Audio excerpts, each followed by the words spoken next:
Welcome back to my channel. I hope आप सभी अच्छे होंगे और एक बार फिर से मैं आपका तहे दिल से शुक्रिया करती हूँ मेरी सभी वीडियोस को इतना प्यार देने के लिए। और उम्मीद करती हूँ इसी तरीके से मेरे साथ बने रहेंगे ताकि मैं ये जो लीगल टॉपिक की सीरीज मैंने स्टार्ट की है कि मैं आपको स्टेप बाय स्टेप बिल्कुल सिंपल प्रोसेस में बता सकूं कि कोर्ट की प्रोसीडिंग होती कैसे है, कैसे छोटी छोटी चीजों को आपको यूज करना है या फिर आपको नॉलेज होनी चाहिए, लीगल अवेयरनेस होनी चाहिए आपके अंदर। तो इसी तरह से अपना साथ मेरे साथ बनाए रखें ताकि मुझे भी मोटिवेशन मिलता रहे इन टॉपिक्स को कवर करने का।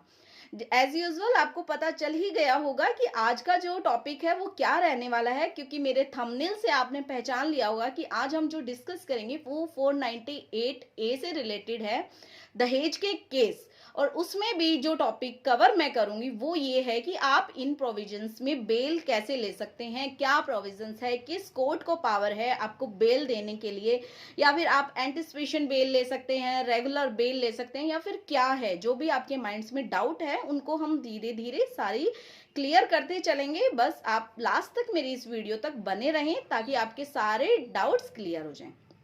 सबसे पहले आपको समझने की जरूरत है कि 498A है क्या।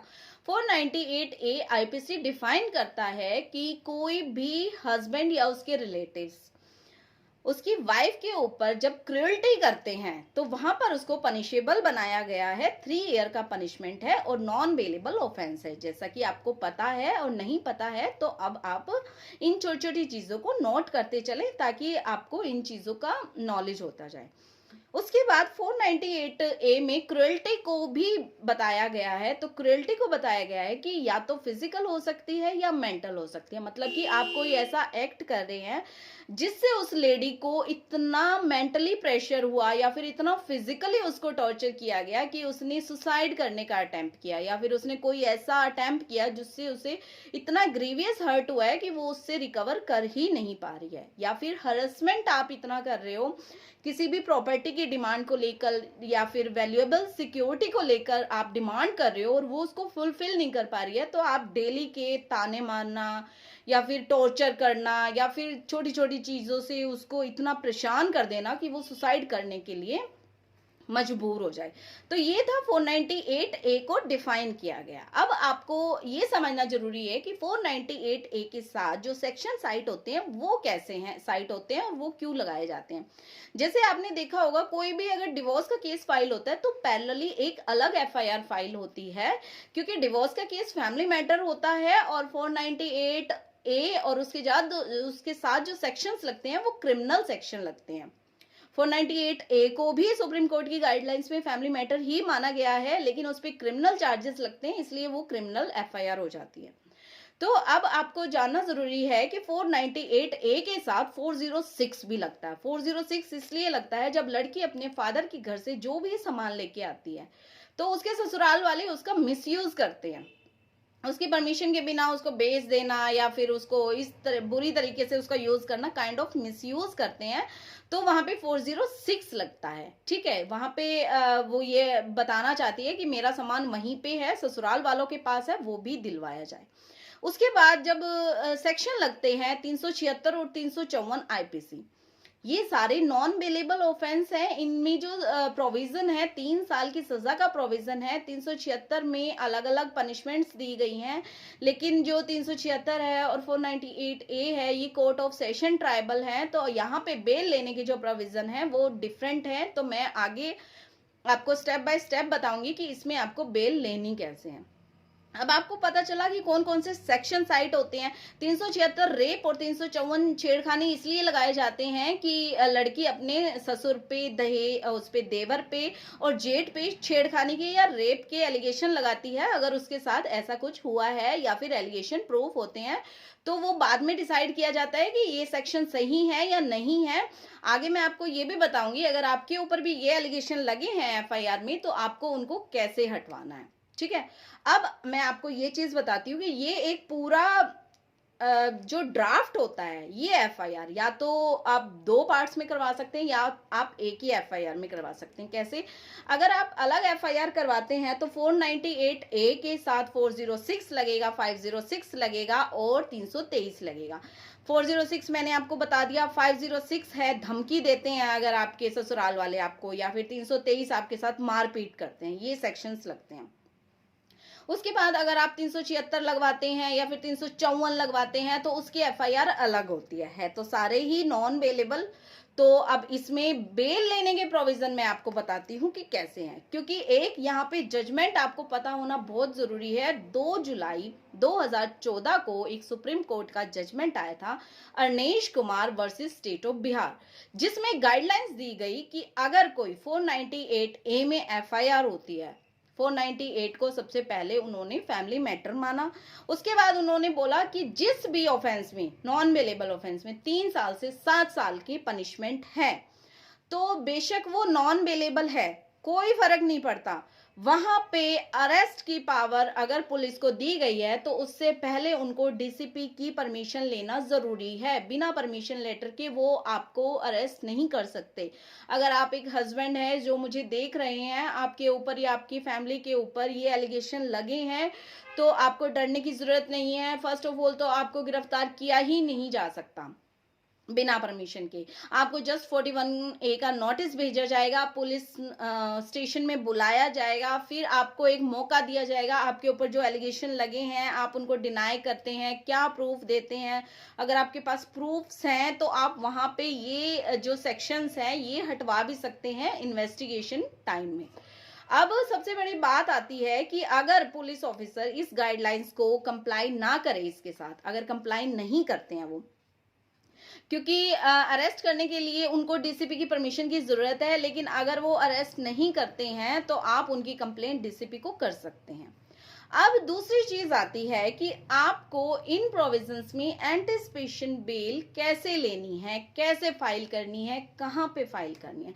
तो देखिए, अगर आपकी कोई बात नहीं मानता है, आपको अरेस्ट भी कर लिया जाता है, कस्टडी में भी डाल दिया जाता है, तो आपको करना क्या है, जल्दी से जल्दी आपको एंटिसिपेशन बेल अप्लाई करनी है। और ये अप्लाई कहाँ होती है, ये कोर्ट ऑफ सेशन ट्राइबल है तो आपको कोर्ट ऑफ सेशन या हाई कोर्ट ही जाना पड़ता है।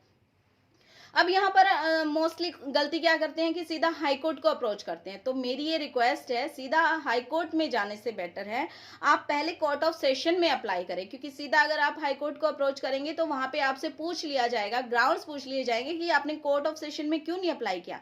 और अगर एक बार हाई कोर्ट से अगर डिनाई हो गया तो फिर आप कोर्ट ऑफ सेशन में नहीं लगा सकते, वो उसका सबऑर्डिनेट। उसके बाद अब आपको करना क्या है, सबसे मेन जो चीज होती है, क्योंकि बेल अगर आपको लेनी है तो आपको कोर्ट को कन्वे करना पड़ेगा।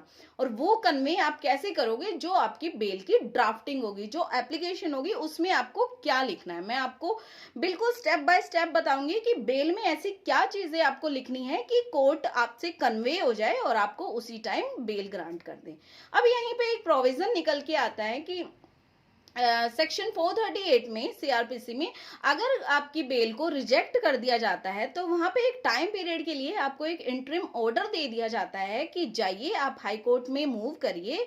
आपको 5 दिन या फिर 10 दिन का इंटरिम ऑर्डर दे दिया गया है बेल का, लेकिन आप हाई कोर्ट अप्रोच करिए। अगर वहां से आपको एंटिसिपेशन बेल अलो हो जाती है तो ठीक है, अदरवाइज आपको कंटिन्यू कस्टडी में ही रखा जाएगा ड्यूरेशन द ट्रायल। ठीक है। अब जब एंटिसिपेशन बेल आप कोर्ट ऑफ सेशन में लगाते हैं तो सबसे पहले जो आईओ होता है उसको नोटिस भेजा जाता है, कोर्ट में बुलाया जाता है, उससे ये पूछा जाता है कि आपने किसकी परमिशन से अरेस्ट किया। परमिशन लेटर दिखाइए डीसीपी का कि आपने किसकी परमिशन से इनको अरेस्ट किया। वहां पर उनकी लायबिलिटी बनती है कि उनको बताना पड़ता है कि किस लिए उन्होंने आपको अरेस्ट किया। कॉमनली क्या होता है कि डीसीपी परमिशन नहीं देते हैं, क्योंकि 3 साल वाले मैटर हैं। जैसा कि मैंने बताया कि इतने अब तो बहुत ज्यादा जजमेंट्स आ गए हैं, बहुत सारे जजमेंट्स। उस गाइडलाइन को फॉलो करते हुए आप अप्रोच कर सकते हैं अथॉरिटी को कि देखिए इस अथॉरिटी में भी 3 साल की पनिशमेंट वाले सेक्शन में अरेस्ट नहीं किया गया, लेकिन फिर भी मेरे क्लाइंट को अरेस्ट किया गया और अब इसको बेल दे दी जाए। अब सेकंड चीज मैं आपको बताना चाहती हूँ कि जब ये एक पार्ट था, सेकंड पार्ट है कि जब 354 और 376 की अलग एफआईआर होती है तो क्या प्रोसेस होता है। देखिए जनरली इन ये जब एलिगेशन लगते हैं तो महिला थाने में आपको बुलाया जाता है, आपकी काउंसलिंग करवाई जाती है, दोनों पार्टी को बिठाया जाता है, सुना जाता है, और यहाँ पे इंस्टेंट एफआईआर करनी बहुत जरूरी है, क्योंकि ऐसे 300 रेप में, 354 में या फिर एसिड अटैक में अगर एफआईआर पुलिस ऑफिसर नहीं करता है तो आईपीसी के 166 में वो लायबल हो जाता है, उसको 2 साल की पनिशमेंट भी मिल सकती है अगर वो उसको डिसोबे करता है।